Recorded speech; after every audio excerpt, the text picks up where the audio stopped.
Hi, my name is Jackie. I'm 33 years old. I'm a new grad ER nurse and mom. I'm here to share my story about my divorce in hopes to help somebody that's going through the same thing get through it. I figured before I shared about my actual divorce that I should probably take you back to my childhood. I was born to a 19-year-old single mom. My dad wasn't around, and then he eventually ended up passing away when I was 7. There were a couple men in my childhood that tried to be my dad, but nobody stuck around. Eventually, my mom thought she found the one and finally got married and had 2 more children. But of course, he cheated and left. So I think it's fair to say that I might have had some daddy issues. I grew up in a neighborhood that had tons of kids, and I ended up falling in love very young. I was engaged at 22, married by 24, and had my daughter at 25. I was then divorced at 27. Also, if you are an ER nurse or know anybody that is an ER nurse, you need this sweatshirt. It's so cute. And you know that the ER is freezing. This is it. I linked it below.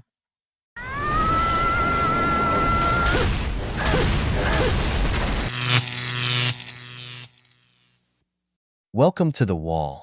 In today's video, we'll see a divorce story where an emergency room nurse tells us about her divorce, how in the end she is becoming a divorce coach. You know, brother, the story of the business process.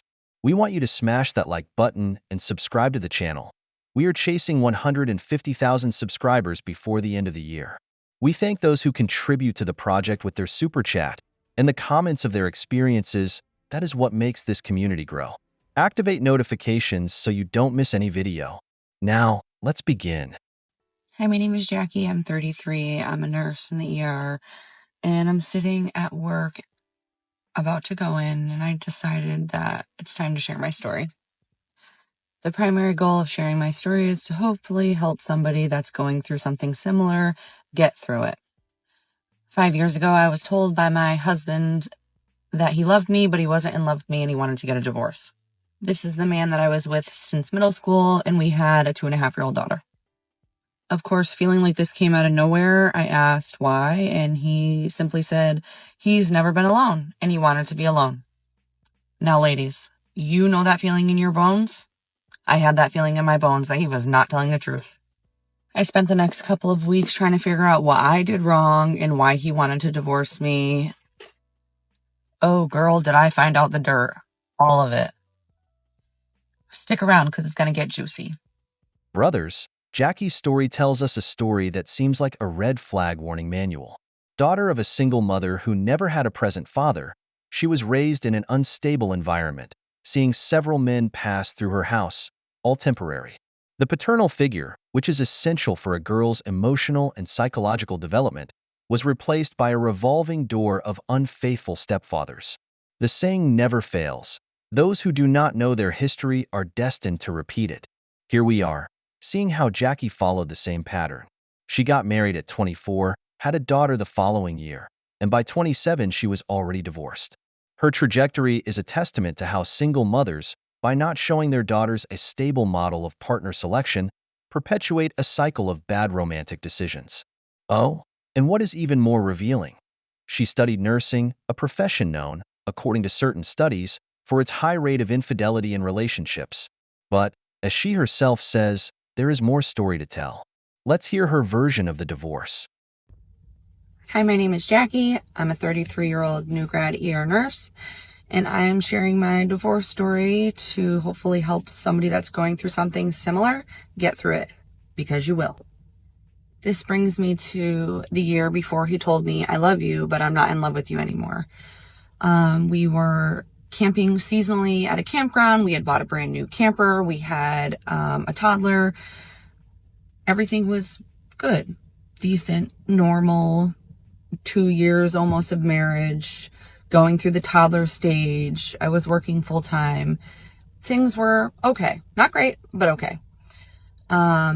We were home that night and I was laying on the couch and he came into the living room and sat on the chair that the dog was on. And I thought it was funny that he sat in the most uncomfortable space, but wouldn't come and lay with me on the couch. So I was like, hey, I'm here. You can come snuggle me. And he just then looked at me and said, no, I want a divorce. I love you, but I'm not in love with you. It was literally a moment in my life where time stood still. I thought I was in a dream.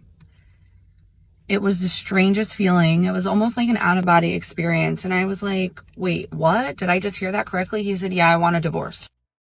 Before we can discover in the next video, I will say that being married to police officers, firefighters, or hospital personnel are some of the most stressful marriages there are, where you will spend the least amount of time with your partner. I don't know what the reason is, but I've already been told that this man was tired of this. But let's continue.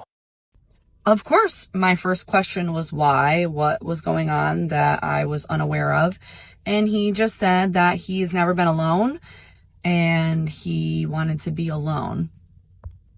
Well, obviously, if you've never been alone, you probably don't want to be alone. I spent the next 24 hours crying. I don't think I ever cried so much in my entire life. I was 27 years old with a 1.5-year-old waitressing. I didn't know how I was going to make it, how my life was going to look like without being married. But ladies, we are capable of anything, and I will show you that over the next couple of videos. As you surely noticed, the part where all the blame will be on him has not appeared, and we will call him the abuser. She ends up as the victim. What I do see is a man who was clearly unhappy in this relationship. An emergency room nurse works between 8 to 12 hours in rotating shifts, apart from weekends as holidays. I'm not saying this is his case, but I can assure you that this man does not spend much time with this woman, which leads the man to get tired of this relationship. But let's continue to see what happened. I love you, but I'm not in love with you, and I want a divorce. Hi, my name is Jackie. I'm a 33-year-old new grad ER nurse telling you about my divorce story in hopes to help somebody else that's going through something similar get through it, because you will. To say the next 3 weeks were difficult is an understatement. It was right around the holidays, and I really wanted to make it work up until the holidays. So just for time frame, it was the beginning of November. So I had asked him, I understand that you want to get a divorce. We don't have any reasoning yet, but can we make it work until after the holidays for our daughter? He said yes, and we agreed to stay in the same house until after Christmas and New Year's. But we all know with divorce, things don't go as planned. My mental health was suffering, and with no answers, I was losing my mind. So I ended up moving out on my mom's birthday into her basement and shared the basement with my brother and my daughter. Only a week later did I get a Facebook message from a friend from the campground that we were staying at. He pretty much said, hey, we need to talk. So I called him, and he told me, I spoke to my daughter last night, and she told me that you and your husband are getting a divorce, and her and your husband want to be together and they're in love. Whoa, wait a minute. Stick around, there's more. Hey, bro. What? Oh, my God! Before anything, I will say that I do not defend infidelity from any side, but the story gets interesting. Apparently at the camping trip where they had gone was where this man met the other woman. Surely from what I can see he was unhappy in the relationship, but clearly cheating is wrong. It gives me some laughter because when women are in the same position, the reason they give you is that she deserves to be happy and that she grieved in the relationship. Apparently this man did the same, but let's continue.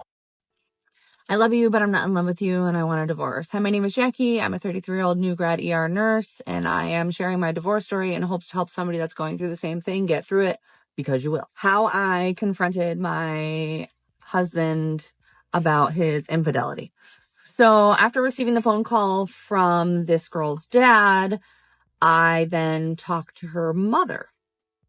And then I also talked to her. So I gathered all my ducks in a row before I took the information back to my husband. I was staying at my mom at the time, so I went back to the house to grab a couple things, and I said, I found something that I've been searching for the past couple of weeks. And of course, his face kind of lit up like he thought I was saying something positive. And he said, oh yeah, what was it? And I said, well, I found out the reason why we're getting a divorce is because that you are in love with somebody else. Of course, he denied it, and I told him that I had spoke to her dad. He said he's lying. Then I told him I spoke to her mom. He said, no, she's lying. Then I pulled out my phone and said, but I spoke to her too, and I scrolled through the text messages. At that point, he knew his goose was cooked. Damn! I think that more than missing that moment, he felt true terror. I imagine the gavel of the judge went through his head. How he will lose everything in the divorce. Yes, you separate in a normal way. Let's say you already lose 50% of all your assets. With infidelity, well, say goodbye to everything, because the judge already sees her as a victim. Now seeing a woman with a daughter, a nurse who was cheated on, brother, this man is really screwed. But for her, in the end, everything has turned out well, it seems. She is a divorce coach currently. Let's see the last parts. After I confronted my husband about his infidelity, I decided that I was going to live a life for me and my daughter. Hi, my name is Jackie. I'm a 33-year-old new grad ER nurse, and I'm here sharing my divorce story in hopes to help somebody that's going through something similar get through it, because you will. I'd say that the next year was the hardest for me. Not only did I have the feelings of being replaced, I got to actually witness it firsthand. It wasn't very long before he was fully with this girl. So during pickup and drop off, I got to see their relationship flourish. We had been talking about buying houses for years, but in that year before our divorce, we were looking at houses, and one in particular that we really loved, one of our friends owned, and they ended up renting it when they got together. It was a hard time for me. I was living in my mom's basement, waitressing, going to school full time, taking on the entire financial burden of our daughter, but I just kept pushing through. No matter what BS they handed me, I dealt with it because I knew slow and steady would win the race. I went on to get a job in the emergency department, one of the departments that I've been wanting to work at for the longest time. I got accepted into nursing school. I worked through my trauma and I started living the life that I've always wanted to live. A few moments later. The feelings that come after divorce or after your partner tells you they don't want to be with you anymore are devastating. It is indescribable. You have all these emotions, feeling like you're not good enough, like you could have done something more. Maybe I could have cooked better. Maybe I could have kept the house cleaner. Maybe I could have smiled more or been less stressed out. I had so many thoughts as to what I could have done to be a better wife and a better mom, and why I was being replaced by somebody else. And really, that's not the case at all. I know that I am good enough. I know that I am worthy of love. I am worthy of somebody that's going to treat me the right way. And I'm very, very lucky that I found that. Sometimes these things happen to really get you out of a bad spot and put you into some place that you're really supposed to be. I thought that he was my person, but I soon realized he was not. In the end, everyone is happy. Now you are a divorce coach and speaker, carrying a positive message with your pain. Because you did not go through a divorce, you were going through a business process. Now you are better than ever, right? It is the same story over and over again. I must say that this man did it wrong in cheating on his partner, but before discovering the deception, he took a step forward with the divorce. He communicated, I am not happy. I love you, but I do not love you. If she did not discover it, they would divorce without more, but she discovered what he did wrong. But even so, the end was the same, the divorce. He was determined that was going to happen. What he did not tell us is how the assets were divided. She surely kept all the custody, something very normal. Apparently, they did not have a house together. They are of those who rent, a strategy that many men are using today, but she is happy, she says it herself. She can follow the destined path that her mother left her. In the end, brothers, what do you think of this story? We've reached the end of the video, but before we go, the questions are for you. What do you think of this divorce story? Apart from the cheating, do you think there was any other reason why he wanted to leave this marriage? If you like the video, I leave you 2 more videos of quite interesting divorce stories that you might like. We also invite you to subscribe, activate notifications, since we release daily videos for you. We'll see you in the next video of The Wall.